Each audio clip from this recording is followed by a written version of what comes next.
So we talked about linear regression. Polynomial regression is our next topic, and that's using higher order polynomials to fit your data. So sometimes your data might not really be appropriate for a straight line. That's where polynomial regression comes in. Let's dive in. All right, we talked about linear regression earlier, where we fit a straight line to a set of observations. Let's talk about polynomial regression, which is a more general case of regression. So why limit yourself to a straight line? Maybe your data doesn't actually have a linear relationship. Maybe there's some sort of a curve to it, right? That happens pretty frequently.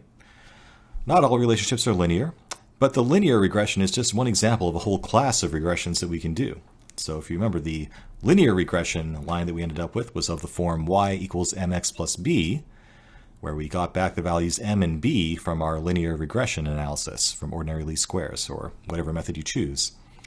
Now this is just a first order or a first degree polynomial, and the order or the degree is the power of x that you see. So that's a first order polynomial, but we could also use a second order polynomial, and that would look like y equals ax squared plus bx plus c.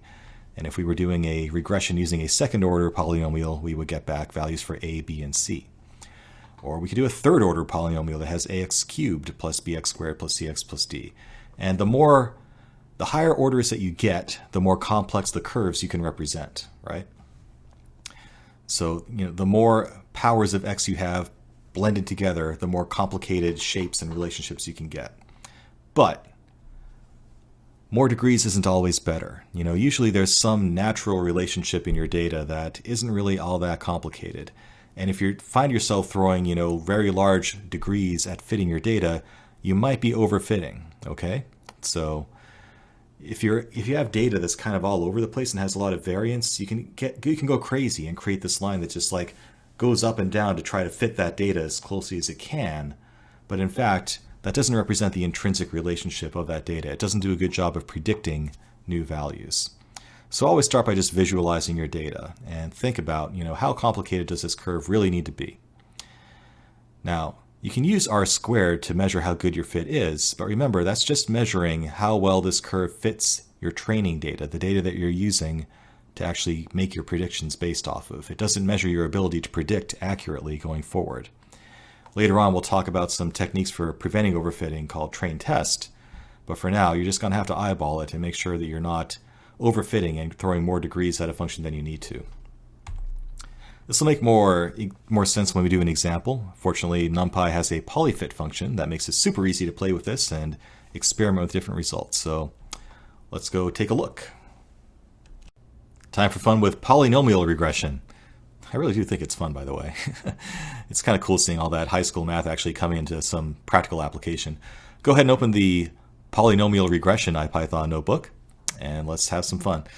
So let's create a new relationship between our page speeds and purchase amount fake data. And this time we're going to create a more complex relationship that's not linear. We're going to take the page speeds and make it some function of the division of page speeds for the purchase amount. And if we do a scatter plot, we end up with this. By the way, if you're wondering what this np.random.seed line does, that creates a random seed value. And it means that when I do subsequent random operations, they will be deterministic. So by doing that, I can make sure that every time I run this bit of code, I end up with the same exact results. Okay, and that's going to be important later on because I'm going to have you come back and actually try different fits to this data to see, compare the fits that you get. So it's important that you're starting with the same initial set of points. So there we have it. You can see that that's not really a linear relationship. We could try to fit a line to it, and it would be okay for a lot of the data, maybe down here, but not so much here. We really have more of an exponential curve. Now it turns out NumPy has a polyfit function that allows you to fit any degree polynomial you want to this data. So for example, we could say our x-axis is an array of the page speeds that we have, and our y-axis is an array of the purchase amounts that we have. We can then just call np, which is a shortcut for NumPy, polyfit x, y, and 4, meaning that we want a fourth degree polynomial fit to this data. So let's go ahead and run that. Runs pretty quickly. And we can then plot that. So we're going to create a little graph here that plots our scatter plot of original points versus our predicted points. And it looks like that. So at this point, looks like a reasonably good fit. What you want to ask yourself, though, is, am I overfitting? Does my curve look like it's actually going out of its way to accommodate outliers? And not really. I don't really see a whole lot of craziness going on. Like if I had a really high order polynomial, it might, swoop up here to catch that one and then swoop down here to catch that one and, get a little bit more stable through here where we have a lot of density, and maybe then it could potentially, go all over the place trying to fit this last set of data here. So maybe it would go woo, woo, woo, for example. So if you see that sort of a nonsense, you have too many degrees in your polynomial, and you should probably bring it back down, because although it fits the data that you observed, it's not going to be useful for predicting data you haven't seen. So imagine I have some curve that swoops way up here and then back down again to fit these data points. My prediction for something in between there isn't going to be accurate, right? It really should be in the middle here. So again, later in the course, we'll talk about principled means of detecting that overfitting, but for now, just eyeball it. Now we can measure the R-squared error. So by taking the y and the predicted values, we have an R2 score function in sklearn, scikit-learn.metrics that we can use that computes that for us. So basically it compares a set of observations to a set of predictions and computes R-squared for you with just one line of code. And our R-squared code for this turns out to be 0.829, which isn't too bad. Remember, 0 is bad, 1 is good. 0.82, pretty close to 1, not perfect. And intuitively, that makes sense. You can see that our line is pretty good in this section of the data, but not so good out here and not so good up here. And 0.82 sounds about right.